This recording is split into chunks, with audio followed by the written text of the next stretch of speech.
Like, comment dan share. Asam-asam channel. Memang benar kerajaan ini tidak sempurna. Tetapi apa yang benar ialah kerajaan hari ini tidak berpeluk tubuh, membiarkan rakyat menderita, malah sentiasa bergerak dan terlalu letih kaki ini untukku melangkah menyusuri jalan hidupku yang penuh dengan liku. Inilah aku, ini hidup. Kita kata pemimpin tak si dengar kata-kata ulama. Awak dengar tak kata-kata ulama? Tiba-tiba duk nampak wali atas saja salah. Wali bawah tak salah. Maka Tuhan suruh diri kita dulu. Beki diri kita dulu. Jangan duk kata pemimpin saja. Bukan kata hamba nak cover pemimpin. Dok, ada jenis golongan manusia ni dia tak nampak orang macam tu. Dia menetel ni kadang-kadang hok baik pun tetel juga. Saya nak netel hok soleh ya. Kita tengok sejarah cerita. Sayyidina Ali kena bunuh, Sayyidina Osman kena bunuh. Pemimpin zalim lagu tu. Wali Tuhan, kekasih Tuhan, orang ahli syurga kena bunuh oleh rakyat dia sendiri. Apa? Rakyat dia kata Sayyidina Ali zalim. Tak adil mu wahai Ali. Sayyidina Osman tak adil zalim lagi. Pahak orang lah ni tak selok kira. Setara Sayyidina Osman, Sayyidina Ali yang kata zalim lagi, tak tahu rakyat ni gini perangai dia. Kita duduk atas tak tahu, kita duduk orang atas, kita duduk orang patutnya lagun di apa semua. Oh, musyawarah sama dia. Dia tu 1 sampai 5 ya boleh kira. Ni tak coba tarik tak tahu alik ilik jatuh, tak kira matematik ke apa dia lagi. Tak zalim hamba tak guling pun. Jolo ko. Sejarah dunia kata guling pelakor pokok ni. Selagi mana manusia ni tak puas hati dengan seseorang tu, pas kita nak jaga seluruh masyarakat 30 juta Malaysia lah ni. Mesti ada tak puas hati. Tengok tak bantu kat hamba. Orang lain pergi belakang dah kita. Tinggal dia seorang. Hamba pergi minta hari tu suruh nak bagi zinc rumah hamba. Oh tak wi. Oh jahat zalim. Biar orang lain tolong belakang pun kita wi ke dia ya. Zalim selalu manusia. Deh. Tak kenal dengan kita zalim selalu lah. Biarlah kawan tu kata hok molek pun zalim selalu lah. Sebab tak tahu. Tak ada Allah zinc sekeping pokok hamba. Zalim lah. Zalim. Tak mari jenguk hamba. Oh zalim. Patut tiap-tiap hari kena mari saling hamba, siung tangi hamba. Baru tak zalim pemimpin lagu ni. Tawaduk molek. Masa hamba nak pergi makan, Allah belanja lalu. Tu baru kemah kan pemimpin lagu. Angin letak zalim di atas saja. Bawah. Bawah dak dia engkau rakyat biasa kan, dia tak zalim. Memang kita kalau kita tak merentah kita tak tahu. Kita ada pondok menipal dah. Kita ajar lagu ni, dia ajar lagu ni supaya dia nak jadi model pula, jadi tok guru pondok pula. Supaya dia duk selagi mana rakyat duduk kubal lagu ni, naiklah siapa dia dewa sayap labuh. Duk zalim pacik roh gitu.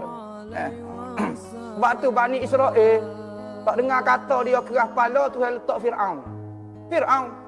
Nyawak hamba ke orang yang kata dah dia perangai udah.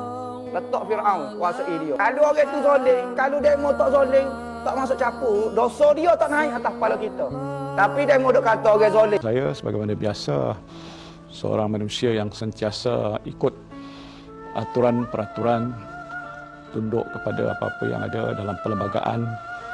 Kerana bila mana saya mengangkat sumpah sebagai Perdana Menteri, saya telah berjanji bahawa saya akan menjunjung perlembagaan negara, institusi raja dan sebagainya. Saya kira saya telah buat apa yang saya fikir diperlukan untuk menyelamatkan nyawa rakyat jelata, menentukan mereka ada makanan di atas meja dan nyawa mereka selamat. These are very, very key important aspects of life of a nation. And I think mungkin kerana Allah mengangkat saya di darjat ini untuk tujuan itu agaknya. So as you can see, I think pentadbiran kerajaan kita walaupun dalam keadaan sukar masih mampu untuk diteruskan. Kita meneliti bagaimana kita nak membantu rakyat dan kesan COVID ini cukup mendalam. Sebab itu saya sanggup bercakap dan berkata apa yang benar. Ya. Walaupun pahit. Qulil haqqa walau kana murra.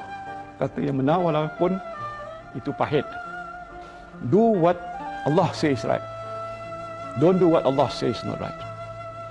Fight against evil. Ya, itu pokoknya. Jadi kalau kita berpegang pada hukum sebegini, insya-Allah hidup kita selamat. Jawatan ada amanah. Itu berat. Sebab tu saya kena buat betul. Betul pasal bukan saya rasa betul, tapi Allah kata ini yang betul. Rezeki. You don't do what you think is right. You do what is right. So there's a difference there. You must think this is right, but Allah kata itu tak betul.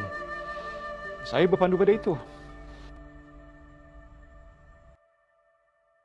Tan Sri Muhyiddin Yassin. Ada orang tanya, siapa Tan Sri Muhyiddin Yassin? Dia tak undi pun Tan Sri Muhyiddin Yassin. Tiba-tiba Tan Sri Muhyiddin Yassin menjadi Perdana Menteri Malaysia ke-8. Ada orang meroyan belasan tahun untuk menjadi Perdana Menteri ke-8. Tapi tiba-tiba Tan Sri Muhyiddin Yassin yang menjadi Perdana Menteri ke-8. Tan Sri Muhyiddin Perdana Menteri yang dilantik ketika mana negara mengalami krisis kepimpinan. Perdana Menteri letak jawatan, tiba-tiba keluar Tan Sri Muhyiddin Yassin dan diperkenan oleh Yang di-Pertuan Agong untuk menjadi Perdana Menteri Malaysia ke-8. Itulah Tan Sri Muhyiddin Yassin. Jasa beliau ialah menyelamatkan negara daripada krisis kepimpinan yang sekiranya gagal ditangani dengan baik, dia akan menyebabkan negara terjerumus ke suatu keadaan yang sangat-sangat tidak baik. Ini jasa besar beliau. Beliau sanggup keluar daripada kerajaan yang beliau di dalamnya bersama Pakatan Harapan dan besar hati beliau untuk membentuk satu gabungan kerajaan baru yang insya-Allah gabungan kerajaan baru ini akan memacu Malaysia ke satu tahap yang lebih baik. Contoh yang kita boleh lihat, bagaimana ketika kerajaan Pakatan Harapan diumumkan kerajaan tak ada duit, kerajaan nak bankrupt, dalam masa hanya 22 bulan puluhan bilion, ratusan bilion telah dipinjam daripada negara luar. Puluhan bilion aset negara telah dijual dan dimomokkan dengan Malaysia tak ada duit, Malaysia nak bankrupt. Tiba-tiba Tan Sri Muhyiddin membentuk satu kerajaan baru dan kerajaan mengumumkan 250 bilion package untuk membantu rakyat dalam menangani wabak COVID-19. Terima kasih Tan Sri Muhyiddin. Ada orang sebut mereka tidak mengundi Tan Sri Muhyiddin. Dan Tan Sri Muhyiddin pun menyebut kerajaan ini bukan kerajaan yang rakyat undi untuk membentuk kerajaan. Tetapi tindakan berani beliau menyelamatkan negara daripada masalah yang dibawa oleh kerajaan Pakatan Harapan. Hari ini negara berada dalam keadaan krisis yang sangat teruk. Di antara puncanya ialah kerana kegagalan kerajaan PH untuk menyekat wabak ini daripada awal, daripada terus merebak. Maka hari ini negara berada dalam keadaan krisis kerana kelemahan kerajaan Pakatan Harapan. Dan hari ini kita berada dalam suasana wabak yang sangat serius dan kita perlu untuk mematuhi setiap arahan yang telah dikeluarkan oleh Perdana Menteri. Kenapa? Kerana kepatuhan kita kepada Perdana Menteri ini akan membantu negara untuk keluar daripada wabak COVID-19 ini. Jadi hari ini Tan Sri Muhyiddin seumpama ayah kita yang memberikan arahan dan nasihat supaya kita terselamat daripada wabak ini. Seumpama seorang ayah yang menasihati anak-anak dan keluarga beliau, jangan keluar daripada rumah kerana di luar sana ada wabak virus yang sedang menunggu. Walaupun ada suara-suara sumbang yang mempertikaikan Tan Sri Muhyiddin, mempertikaikan ayah kita, seumpama suara-suara hasutan yang minta kita keluar, jangan patuhi arahan ini, perkecilkan kewibawaan ayah kita dalam menguruskan wabak ini. Inilah suara-suara penghasut daripada luar yang ingin merosakkan negara kita secara politiknya. Jadi sebagai ayah, beliau memiliki tanggungjawab untuk menyelamatkan keluarga beliau daripada wabak ini. Sebagai Perdana Menteri, beliau memiliki tanggungjawab untuk menyelamatkan negara. Kalau kita sayangkan anak-anak kita, sayangkan isteri kita, sayangkan pasangan kita, sayangkan keluarga kita, kita mesti mematuhi sepenuhnya arahan-arahan ini. Kalau kita boleh keluar daripada wabak ini, kita boleh pacu bina semula negara selepas daripada dua wabak yang besar. Wabak kegagalan Pakatan Harapan dan yang kedua, wabak yang disebabkan oleh virus COVID-19.